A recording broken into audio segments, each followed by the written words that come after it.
Kun raadiyoo sagalee Oromooti. Raadiyoon sagalee Oromoo torbanitti guyyaa 3 wixata roobii fi sanbata galgala keessaa sa'a 7 hamma 7 walakkaatti kan isiniif darbu. Tamsaasni dambalii gabaabaa meetir baandii 16 yookaan kiiloo heerzii 17,850 fi karaa intarneetii oromovoice.org darbu kun amma jalqaba. Kun raadiyoo sagalee Oromooti. Dhaggeeffattoota keenya kabajamoo akkam jirtu? Harri bitootessa 16 bara 2016 qophiin harraaf qabnu tibbanaa fi mala jireenyaati. Tibbanaan haala diddaa Oromoo fi hiriira deeggarsa diddaa Oromoo biyya hambaa keessatti gaggeeffamaa jiru irratti kan xiyyeeffatedha. Mala jireenyaa keessatti immoo qopheessaan sagantichaa Aliyyi Galatoo waa'ee kennuu fi gumaachuu irratti qophii qopheessee qaba. Akkuma barameetti dursa kan dhiyaatu oduudha. An Ayyaantuu Dameeti. Amma gara oduuttan isin dabarsa. Akka mul'atan dhaggeeffattoota keenya oduu sa'aatii kanaaf qabnu isin dhageessisaa annaa basaawaq jiraati. Diddaaf mormii Oromoo bifa adda addaatiin itti fufee jira. Mootummaa Wayyaanees humna waraanaa guddaa Oromiyaa keessatti dabalee bobbaasuutti akka jiru beekame. Oduun dhugaa jiru akka ibsutti guyyaa har'aa diddaan Oromoo bakka adda addaatti bifa garaagaraatiin itti fufee jira. Diddaa bitootessa 16 bara 2016 barattoota mana barumsaa qophaa'ina shaambuu gaggeessaniin barattoonni hedduu hidhamanii jiru. Barattoonni hiriira yeroo baanitti kanneen hidhaman haayikaman mirgiree murteeffannaa Oromoo haa kabajamu waraanni Wayyaanee kaampiittaa deebi'uu fi kan kana fakkaatu dhageessisaa turaniiru. Barattoonni hiriira baanii dhaadannoo kana dhageessisaa turan hedduun isaanii humna waraanaatiin qabamanii akka hidhaman beekameera. Haaluma kanaan manni barnootaas yeroo ammaa cufamee akka jiruu fi magaala shaambuu keessatti socho'uun hedduu yaaddessaa akka ta'e beekameera. Ummati garuu karaa danda'een karaa cufuun mormii isaa bifa adda addaatiin itti fufee akka jiru hubatameera.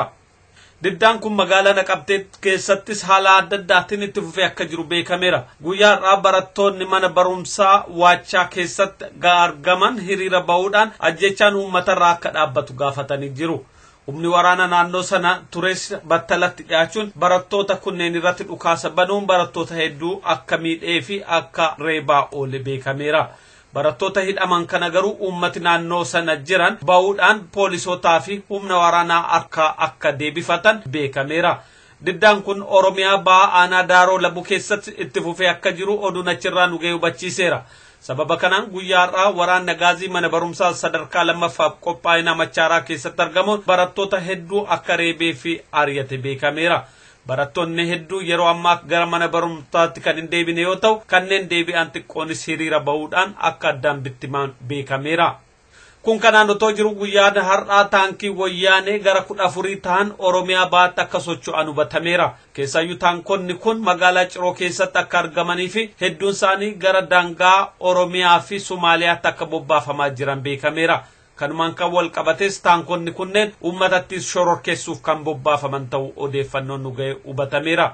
Mootummaa Wayyaanee Oromiyaa guutuu keessatti humna waraanaa cimsaa akka jiruu fi kanaanis uummata sodaachisaa akka jiru bulchiinsi Oromiyaa jedhamee beekamu guutumaan guutuutti akka dhaabbatee fi humnooti Wayyaanee kanneen waraanaaf tikaa guutumaan guutuutti to'atanii akka jiran hubatameera. Abbootiin qabeenyaa 14 mootummaan Itoophiyaa akka beenyaa kaffaluuf iyyannaa dhiyeeffatan. Oduun Finfinneerraa nu ga'e akka ibsutti abbootiin qabeenyaa biyya keessaa biyya alaa qabeenya isaanii yeroo diddaaf mormii Oromoo jalaa manca'eef mootummaan Itoophiyaa akka beenyaa kaffaluuf gaafatanii jiru. Iyyannaa isaanis waajjira ministeera muummeetti akka galfatan hubatameera. Obbo Hayilamaariyaam Dassaalany immoo iyyannaa kana gara waajjira investimentii Itoophiyaa akka qajeelchan beekameera. Waajjirri investimentii Itoophiyaas yeroo ammaa kana qorannoo gaggeessaa akka jiru oduun achirraa bahe hubachiiseera. Diddaaf mormii Oromootiin kan wal qabate abbootiin qabeenyaa hedduu Oromiyaa keessatti hojii gaggeessuu akka dhaabanii fi qabeenyi isaanis hedduunsaa akka miidhame hubatameera. Uummata Oromoo yeroo adda addaatti abbootiin qabeenyaa lafa Oromoo saamuu akka dhaaban akeekkachiisa kennaa turunsaa kan yaadatamu. Hawaasni Oromoo biyya Awustiraaliyaa kutaa adda addaa keessa jiran hiriira guddaa gochuuf gara magaalaa mootummaa Awustiraaliyaa Kaambeeraa deemaa akka jiran beekame. oduun nu ga'e akka hubachiisutti hiriira kamisa boruu bitootessa 17 bara 2016 gaggeeffamu irratti argamuuf hawaasa Oromoo kutaalee Victoria, South Australia, Western Australia, New South Wales fi Queenslanditti argaman gara Canberraatti imala akka jiran hubatameera. Bakka bu'oota hawaasa Oromoo itti gaafatamtuu dantaa alaa Australia Miss Julia Bishop waliin akka dubbatan sagantaan qabame akka jiru hubatameera. Hawaasti Oromoo biyya ambaa keessa jiran torban darbe keessa hiriira guddaa biyyoota keessa qubatan keessatti gaggeessu diddaa fi mormii Oromoo deeggaruudhaan miidhaa uummata Oromoo irratti geessifamu immoo balaaleffataniiru. Duulli OPDO qulqulleessuu kan sadarkaa giddugaleessaa guyyaa har'aa eegalame. Oduun Finfinnee nu ga'e akka ibsutti duula kanaan miseensota OPDO sadarkaa giddugaleessaatti argaman qoratamanii tarkaanfiin irratti fudhatamuuf jira. Duula kana milkeessuuf gaggeessitoonni giddugaleessaa OPDO har'arraa eegalanii guyyoota 3 qorannootti jiru. Duulli gaggeessitoota giddugaleessa OPDO kun magaalota Finfinnee, Adaamaa, Shaashamannee, Naqamtee fi Jimmaatti kan gaggeeffamu ta'uun hubatameera. Duula kanas dabballoota wayyaanee kallattiin kan ordofaniif kan to'atan ta'u oduun achirraa nu ga'e hubachiiseera.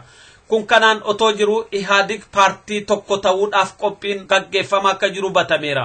Oduun keessa Ihaadig irraa ba'ee akka hubachiisutti paartilee adda addaa Ihaadig keessa jiran bakka tokkotti deebisuudhaan Ihaadig paartii tokko taasisuuf hojiin hojjetamaa jira.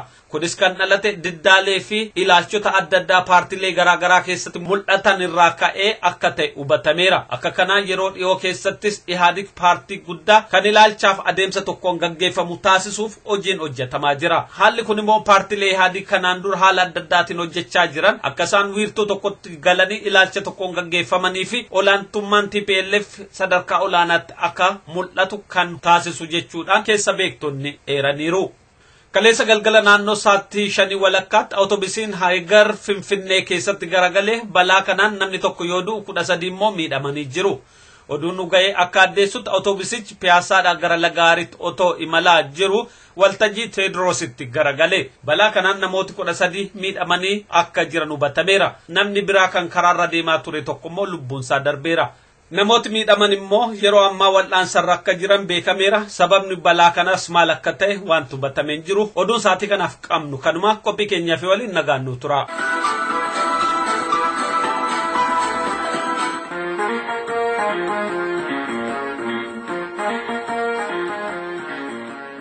Qophii tibbanaa.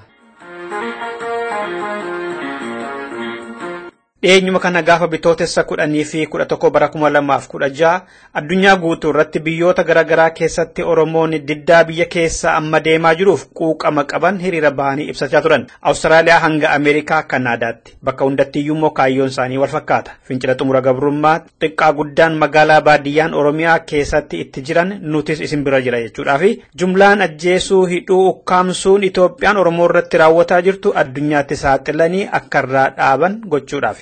US America kutaa Minnesota fi kutaa Washington DC dabalatee bakkoota garaagaraa keessatti akkas jechaa turan. Stop supporting the minority regime in Ethiopia. Stop killing Oromo students. Stop killing Oromo farmers. Hiriirri wal fakkaataan kun Awurooppaa biyyoota garaagaraa keessatti illee godhameera. Faransaay, Paarisitti, Jarmanii, Berliinitti, Swiidinii, Stookholmitti, Noorweey, Osloo fi biyya Swiizerlaandii magaalaa Bernitti hedduutu bahanii mootummoonni biyya sanaa akka mootummaa Oromoo ajjeesaa jiru kan Itoophiyaa hin gargaarre jechuudhaan gaafataa turan. Inni kun kan Berliinii keessatti fuuldura waajjira Chaansilariin Markelii fi caffee biyyattii irratti kan bahamedha.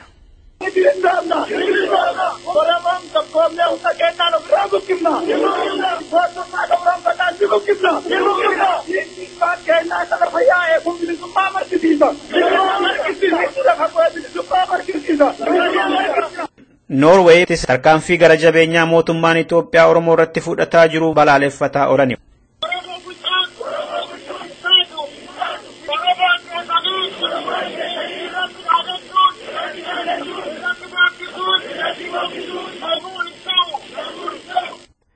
Switzerland fi Sweden gaafa 11 Australia Melbourne immoo gaafa 10 ture haala wal fakkaatuutiin kan isaanis sagalee isaanii dhageessisaa turan. Kanaadaa kutaa garaagaraa keessatti illee gaafa 11 hiriirri bahamee ture. Fakkeenyaaf inni kun kan magaalaa Torontoo fi naannoo isheeti. Addunyaan Oromoof qaqqabee haa baraaru Itoophiyaan farra nageenyaati yeroo jedhan. There is no democracy. No democracy. No democracy. No democracy. In Ethiopia. In Ethiopia. We seek international intervention. International intervention. International intervention. International intervention. In Ethiopia. In Ethiopia. Ethiopian government. Ethiopian government is a threat. Is a threat to peace. To peace. To peace. To peace. Dhimma hiriira Kanaadaa magaalaa Torontoo kanaa fi haala yeroo irratti kan hiriira sana irratti qooda fudhattee turte shamarree Jaalannee Biqilaa dubbifneerra.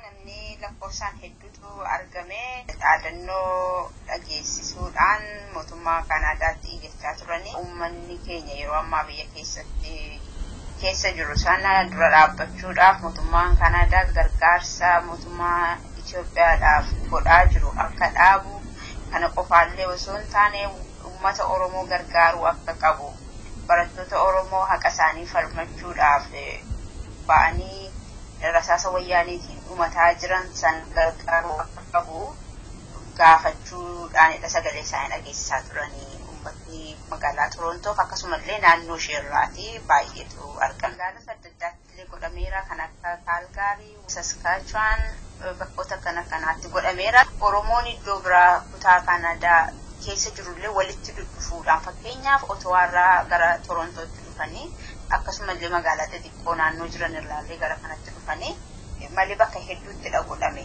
Nama baay'ee Torontootti. Nama baay'eetu ba'ee haala namatti toluun kan yeroo kamiirrayyuu keessattuu ijoolleen biyya kanatti illee dhalatanii guddatanii haala namatti toluunidha. Onnee isaaniirraa dhaadannoo dhageessisaa turanii rakkoo uummata isaaniirra ga'aa jiru sana akkaataa isaaniitti ibsaa turan waan hedduu nama gammachiisa. Eessatti baatan hiriira kana fuuldura kamittidha waajjira kam bira jechuudha? Taa'umsa mootummaa kan Ontario bakka sanatti dhaabame Queen's Park jedhama. Achitti dhaabame. Uummanni Oromoo haqa isaa falmataa jira, ajjeefamuu hin qabu, hidhamtoonni hidhaa wayyaanee keessatti gidirfamaa jiran hundumtuu hiikamanii Oromoo ajjeesuun haa dhaabbatu, daa'imman dubartoota ajjeesuun haa dhaabbatu kan jedhaniif kanneen kana fakkaatan. Jaalanne haalli biyya keessa jiru maal fakkaata? Diddaa Oromoo dhageessaa jiru kun amma laafaa jira moo jabaataa jira? Tarkaanfii mootummaan fudhatu akkamitti ilaalta? Ani akka ilaalutti fincilli kun waan hundee jabaa horachaa jirudha. Kanaaf haalli kun baay'ee jabaataa jira. Dhugaadhaa wareegama hedduutu kafalamaa jira. Sun immoo akkuma beeknu wareegama malee wanti ta'u hin jiru. Garuu waan baay'ee abdii namaaf kennu waan gara fuulduraatti akka itti fufamu nama kakaasu irraa kan hafe waan duubatti nama deebisu miti wanti godhamaa jiru. Tarkaanfii wayyaanee uummata nagaa irratti daa'imman dubartoota irratti fudhachaa jirtu kuni daranuu akka namni gara fuulduraatti itti fufu nama godha malee waan duubatti nama deebisu miti. Haalli Oromiyaan akka waraanaan bultuu fi labsiin irratti labsame sunillee qabsoon Oromoo akka jabaatu, Oromoon akka falmatu waan isa kakaasudha. Kanaaf kun hundumti isaayyuu fincila kana haala gaariidhaan gadi jabeessaa deemaa jira. Wanta bareedaatu jira. Waan biyya keessaa deemaa jiru dhugaadha hedduu waan nama boonsu nama gammachiisudha. Muummichi ministeeraa Itoophiyaa obbo Hayilamaariyaam Dassaaleeny kamisa darbee caffee biyya isaaniitti waggaa gabaasa ji'a dhiyeessan wanta Oromiyaa keessatti fincila ka'ee kanaaf itti gaafatamaan dhaaba keenyadha akka adda waa'uutti dhaga'uu qabna ture kanarratti kufneerra kan kana fide bulchiinsa gaarii dhibuudha kanaaf gaaffii uummataa kana deebisuu qabna ture ka jedhu tokko dubbataniiru. Kanaan dura waan adda addaa jedhaa turani qaamoota alaa jedhaa turani amma ifama jechuun kuni garumaani dhagaaffii Oromoo deebisuuf jedhaniitu moo waannicha tasgabbeessuuf jedhaniitu sitti fakkaata? Uummanni isaan dursee deemee jira. Sadarkaa isaanitti uummata yaadanii sadarkaa uummanni irra jiru sadarkaa isaan irra jiranii fi sadarkaa dammaqinsa uummanni irra jiru hedduu wal caalee jira. Uummanni kun waa hundumaa kan yeroo kamii caalaatti hubatee jira. Akkama yeroo biraa kana dura seenaa keessaa beeku baroota dheeraa Oromoo cabsaa waan dhufanii fi har'allee kanaan Oromoo tasgabbeessuun waan danda'amu isaanitti fakkaatee sana haasa'uu danda'u. Garuu Oromoo sana ammas darbeera. Maaliif dhiiga hedduutu dhangala'ee har'ammoo utuu ajjeesaa jiran. Yeroo kana haasa'anitti Oromiyaa keessaa daa'imman Oromootu dhumaa jiran. dubartii Oromootu bakkee keessa ajjeefamaa jira. Kun utuu ta'aa jiru alaatuu kana godhanii paarlaamaa keessa ta'anii dhiifama gaafanna jechuun kun itti qoosuudha uummatichatti tuffii isaan uummata sanaaf qaban uummata kana akka waan hubanne fakkeessanii haasa'uudha malee kun dhiifama iyyuu ituma dhiifama isaan jedhan utuma dhiifamutti jedhan sun gaafatama ta'eeyyuu sadarkaa dhiifamaarra waan darbedha kun dubbii biyyaadha biyyaa ala uummanni kun iddoorra jiraatu hin qabu yoo biyyiin jiraanne uummanni hin jiraatu kanaaf wanta deebii bu'uuraa mirga uummata kanaa mirga isaasa bu'uuraa deeffachuudha gaaffii uummata kanaa amma sadarkaan irratti beeka uummanni wareegamni akka kafalamu beekaaf wareegama sana kafalaa jira yeroo qabsaa'utti akka lubbuun du'u beekaa akka qabeenyi badu beekaa akka maatiin faca'u beekaa garuu mirga koo bilisummaa koo sana naaf hin caalu lubbuun koo isa jedhuun ni falmataa jira kanaaf waan tokkollee waan tasgabbeessus hin qabu waan uummata kanallee gowwoomsuu hin qabu kana uummanni Oromoo sirriitti beekaa kun wanta fudhatama qabus miti dhiifamumti isaaniiyyuu immoo dhiifama fakkeessi ittiin uummata afaan qabsiisna jechuudhaaf waan godhame malee waan dhugaa irratti hundaa'e mootummaan deebii dhaabbatamaa kennan jiru. Dhugaatu hin jiru wanti godhamaa jiru sababoonni ka'aa jiran hundumtuu soba waan ta'eef waan dhugaa irratti hundaa'e waan hin taaneef hundumtuu ta'a. Uummanni balleessaan qabu. Uummati maaf ajjeefama ree?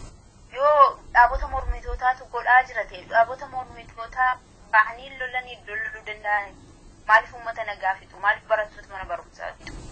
Waan qabaniif waan gadhiisan wallaaluurraa waan haasa'anidha kun. Namni bishaan isa nyaatee uummata qaqqabata jedhamudha. Takka kana qabee takka kana gadhiisa kun amala mootummaa wayyaanee waggoota umrii keenya keessatti arginedha. Kanaaf Boris deebi'ee uummata kanatti waa jechuun isaa hin hafu kan biraas jechuun hin hafu uummanni isa kana beekaa akkaataa itti qabsoo isaa gaggeeffatu sirriitti jabeessu waan kaa'atu deemaa jiruu fi mootummaa wayyaanee har'a kana jedhee uummata miti mormitootadha warra alaatu nu jeeqaa warra nagaan jaallannedha kana hunduma isaa akka sababoota gahaan taane kana haa dhiyeessu malee uummanni rakkoonsaa mirgadha hin qabu. Biyya isaarratti bilisa ta'ee jiraachaa hin jiru. Kanaafidha uummanni kun diddaa isaa karaa nagaa agarsiisaa jira. Balleessaan bira jira erga jedhe gaaffiin uummata sirriidha erga jedhe hidhaaf ajjeesaa dhiisee warra hidhaman maaf hin eegne maafii kun barbaanne laata? Sababni inni dhiyeessaa jiru kun hundumtuu soba waan ta'eef wanneen uummanni barbaadan hin deebisuun godhu gaafachaa jira.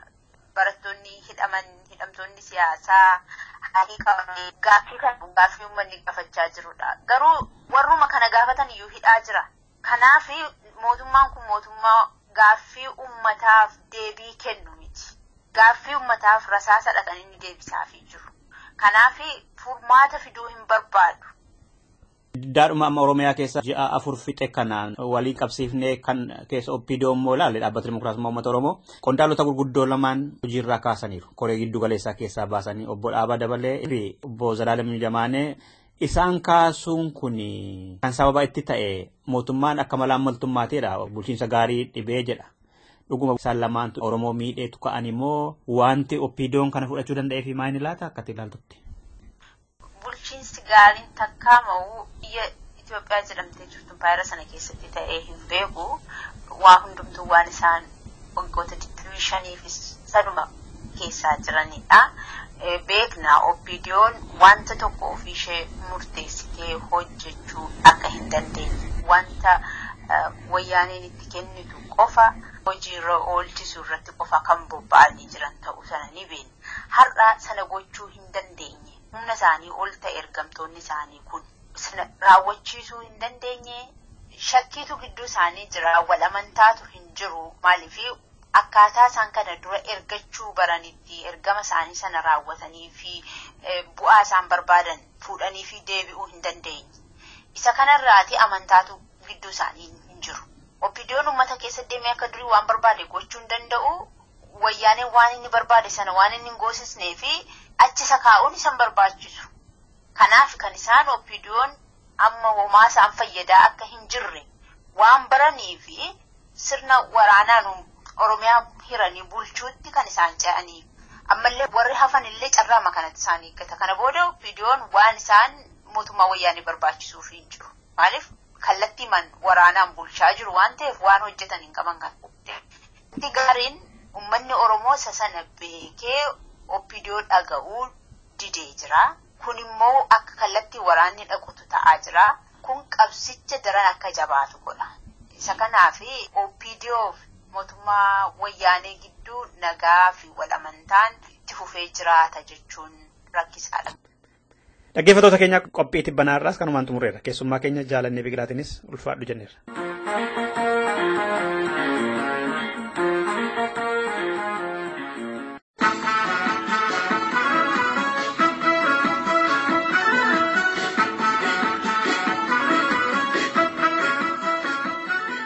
Akkam jirtu dhaggeeffattoota keenya. Kun sagantaa mala jireenyaati. Ani qopheessaan keessan Aliyyi Galatooti.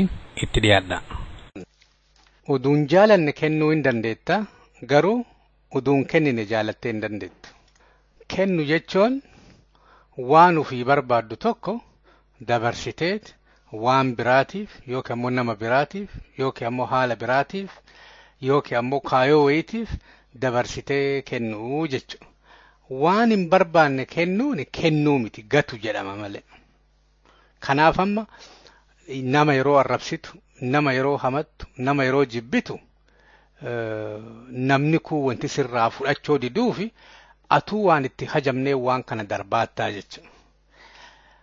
Kennu jechuun waan akka amma fakkeenyaaf jaalalatuun barbaadda, kabajatuun barbaadda, qabeenyatuun barbaadda, beekumsatuun barbaadda. Isaa kana fuutee yeroo namaa kennitu namni sirraa fudhataa jechuudha. Maaliif kennaatta jechuudha. Waa ati gataattu ammoo namni sirraan fudhatu. Maaliif atuu jibbitee darbaatta jechuudha. Kanaaf namni waa kennu waa walloluuf hin qabu wanti jedhaniif. Maaliif nama waa fudhatutu wallola malee namni waa kennu waa walloluuf hin qabu. Maaliif waan qabdoo namaa kennite fuutee kabajaa namaa kennite, jaalala namaa kennite, yeroo namaa kennite, bakka namaa kennite, wama ta'e haa ta'u waan namni itti hajamu tokko fuutee yoo kenniteef namni gammachuun sirraa fudhateeti jiraataa jechuudha. Namni gaafa waa fudhachuuf ta'u wal dhaba. Namni waa kennaaru waliin dhabu. Nama waa fudhatu wal dhaba malee. Kanaaf namni yeroo waa walii kennuuf yeroo bakka walii kennu waa wal dhabuuf hin qabu. Kanaaf yeroo wanti wayii nama mara hanqatu diqqaatu jechuudha. Qabeenyi yeroo diqqaatu, kabajaan yeroo diqqaatu, jaalalli yeroo diqqaatu, bakki namni taa'uu barbaadu kunni yeroo diqqaatu namni waliin bu'aa deemaa jechuudha. Maaliif bakka kanatu nama mara hanqata. Yeroo hanqatu lakkinatu fudhata bakka kana yookiin bakki tun naan malti yookiin jaalalli kun naan mala yookiin ammoo kabajaan kun naan mala wanti kun naan mala ka jedhu irraa waliin bu'aa namni jechuudha. Nama fuutee kabajaa kenniteefit yeroo kabajaa irraa barbaaddu callaa wal dhabda malee kabajaa kenniteef yoo dhiifte namichaa waliin dhabdu. Garuu kabajaa sii kenneera kabajaa naa kenne yookiin jaalala sii kenneera jaalala naa kenne yookiin si gargaareera na gargaare si waliin dhaabadheera na waliin dhaabadhu yeroo jette yeroo waa fudhachuuf taatu namicha saniin wal dhabdaa jechuudha. Yoo ammoo ka kennitu taate wanti wal dhabduuf hin jiru. Hatta namichi waa ati kennituuf san kabajaa ta'ee jaalala ta'ee inni nuu qabaatee waan sanitti ka hajamne taate wuma kan kee hambifattaa jechuudha. Wanti ati mufattuu, wanti ati loltuu, wanti ati walikkaatuuf hin jiru jechuudha. Kanaaf jiruun illee waa kennuu keessa jira jedhan. Jiru jechuun tokko gammachuu. Ilmi namaa namicha guddisee duniyaa guddaa qabu, beekumsa guddaa qabu uduu hin taane namichi gammachuu qabu nama guddisee waa kennuu jedhan. Maaliif ati gammadu yoo barbaaddu guyyaa ati gammaddu guyyaa atini waa kennitu jechuudha. Waa jiraachiftu sababa kan kee wanti wayii midhaagu. Warri biyya alaa guyyaa isaan gammadanii oolan guyyaa warra ofiitii waa ergan jechuudha. Guyyaa san baay'ee itti tola. Waa warra biyyaa gargaaraan se'an malee uf gargaaranii jechuudha. Maaliif gammachuu isaanii karaa sanii argatanii waa kennanii jechuudha. Namichi gammachuu qabamoo jiruu hin qabaa jechuudha. Jiruu jechuun waa jiraachisu karaa biraatiin. Sababa ati jirtuuf wanti muka ta'ee, qabsoo ta'ee, nama ta'ee, seenaa ta'ee, wama ta'e haa ta'u sababa ati jiraattuuf waan wayii jiraachisuu danda'u. Waa wanti wayii akka ati jiraachiftuun waa kennuufi jechuudha.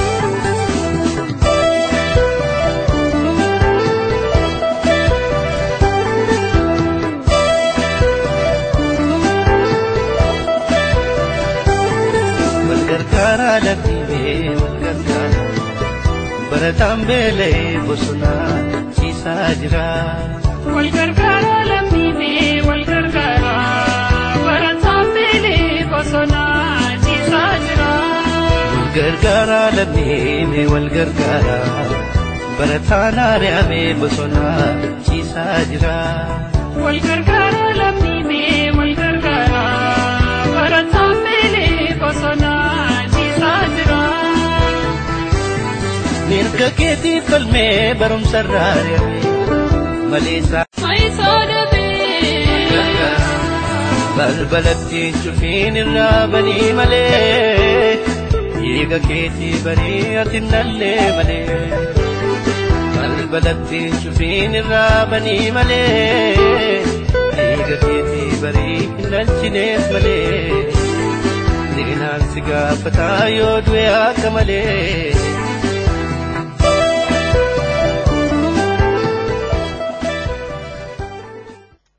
Dubbii jalqaba jedhe sanitti yoo sin deebise uduu hin jaalanne waa kennuu hin dandeetta garuu uduu hin kennine jaalattee hin dandeettu ka jedhu. Qabsoo Oromoo alagaan nama ajjeeseef nama rakkiseef qeerra nama buqqiseef dirqiin qabsoo kanaa gumaachuu waan tokko hin dirqamtaa jechuudha. Qabsoo kana gumaachuuf waa ati barbaaddee gootuu miti dirqamteet waan kanaaf gumaachitaa jechuudha. Ka biraa ammoo duraanuu qabsoo tanaa waa gootuufi qabsoo tana jaalattaa jechuudha. Diinatti dhaan qabu jechuudha. Garbummaa jala jirta. Garbummaa jala waan jirtuuf nama bilisummaa barbaadu tokko nama sammuu bilisaa tokko waan taateef qaraa qabsoo tana jiraachisuuf jecha ganamaa galgala waan tanaa waa goota jechuudha. Qabsoo tana jiraachisuuf. Kanaaf qabsoon illee garaa si nyaatti.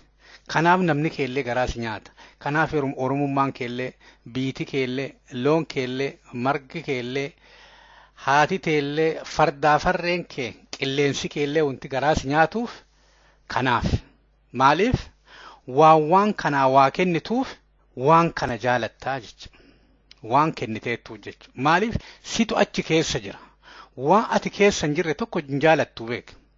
Namni waan nama biraa jaalatu se'a malee ufuma waan biraa keessa jaalata. Qabsoon yoo qabsoo keessatti qooda fudhattee jiraatte qabsoon garaa si nyaatti. Si gubdi. Maaliif situ achi keessa jira. Achi keessa uf argaatta jechuudha. Duutii waan sanii du'a kan kee jechuudha. Waan wayii hin jaalanne yoo ka gootu taate dirqamteeti yeroo dirqiin sun sirraa dhaabatu hin dhaabdaa jechuudha. Fakkeenyaaf yoo alagaan amma tumaa kana ajjeechaa kana dhiisee nama mana dhaatii yaasee warra ajjeeseefillee gumaa hin baasa jedhee maal jedhe yoo ka dirqiin qara godhaa jiraatte waan kana hin dhiiftaa jechuudha. Garuu yoo qara dirqiin uduun taane jaalalaan waan kana godhaa jiraatte maaliif alagatti dhaan qabu. Ati nama garbummaa jala jiru bilisaaf deemtaa bilisummaa kan kee ofii fidachuuf deemaatta kanaafuu qabsoo tanteetti qaraa waa kennaatta kanaafuu qabsoo jaalattaa jechuudha. Kanaaf alagaa waan fedhe jedhe waan fedhe sii godhe waan barbaade si godhe alagatti dhaa hin qabu jechuudha. Ati qaraa yaanni keetii fi hajaan kee ka alagatti dhaa qabuu miti ka mataa keetii jechuudha. Waan kan kee situ jala deemeeti akkuma nama muka dhaabee guddifatuutitti qilleensarraa dhoogee bishaan obaasee akkasi deemsa jechuudha. Qabsoon akkasi. Kanaaf ummanni keenya wanti irraa yaaduu qabu waan dalagu kana yoo alagaa hidhe alagaa yeroo itti jabaatu waan wayii sii kenneeti yeroo bitata. Yoo ammoo dubbiin tante wanti ati gootu alagaa hidhamuu baatte yaanni kan kee yaada hojjaa ta'e alagatti dhaan qabu wanti kan kee siin dalagamaa siin deemaa yeroo alagaan jijjiiru tarsiimoo kan keellee asuma jijjiiratta jechuudha. Garuu murtii alagaan siin kennuu jechuudha. Namni si ajjeeseef yookaan qeerraa si areef duntaane qabsoo gootu waan garbummaa jala jirtuuf bilisa baatee biyya kan kee irratti abbaa taateeti nagayaan ummata kan kee waliin jiraachu. Yoo san hin goone taate hennaa maraa nama jaalalaa waa dalagu tokko duntaane nama dirqiin waa dalagu tokko taataa jechuudha. Kanaaf warra waa dirqamee waa dalagu duun taane warra waa jaalateeti waa dalagu ta'uun nurra jira.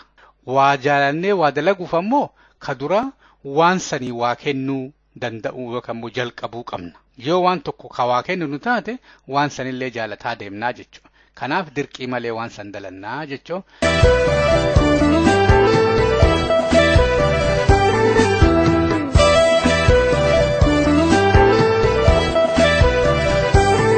Walgargaara lammii walgargaara barataan beelee bosonaa ciisaa jira. Walgargaara lammii walgargaara barataan beelee bosonaa ciisaa jira. Walgargaara lammii walgargaara barataan ari'amee bosonaa ciisaa jira. Walgargaara